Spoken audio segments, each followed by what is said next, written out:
మహాశివుడు ధరించే కపాలమాలలోని కపాలాలు ఎవరివో మీకు తెలుసా? కొన్ని కథల ప్రకారం ఒకసారి ఇదే ప్రశ్న పార్వతీదేవి శివుడిని అడుగుతుంది. అప్పుడు మహాదేవుడు ఇలా చెబుతాడు, ఈ కపాలాలు అన్నీ నీ 108 పూర్వజన్మలోనివి, ఇవన్నీ నీవే. అప్పుడు పార్వతీదేవి ఆశ్చర్యపోయి, స్వామి, అన్ని జన్మలు నేనెందుకు చనిపోతూ మళ్ళీ పుట్టాను, మీరెందుకని అలానే ఉన్నారు అని శివుడిని అడుగుతుంది. అప్పుడు మహాదేవుడు ఇలా చెబుతాడు, ఒకప్పుడు జనన మరణాల కాలచక్రాన్ని జయించడం గురించి నీకు వివరిస్తుండగా నీవు నిద్రిస్తావు. మళ్ళీ ఎప్పుడు నీకు చెప్పే అవకాశమే రాలేదు. జనన మరణ కాలచక్రం జయించడం గురించి నీకు తెలీదు.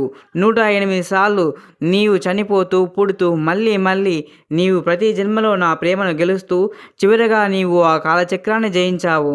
నీ ప్రతి జన్మలో ప్రేమకు ప్రతీకగా నేను ఆ కపాలాలను మాలగా ధరించాను. నా గురించి చెప్పాలంటే అంతము ఆది అంతా నేనే. సృష్టిని సృష్టించాలి అన్నా, లయం చేయాలి అన్నా నేనే అని వివరిస్తాడు. శివుడు జననానికి మరణానికి అతీతుడు. ఇంకా కొన్ని కథల ప్రకారం ఆ కపాలాలు బ్రహ్మదేవుడు అని ప్రచారంలో ఉన్నాయి.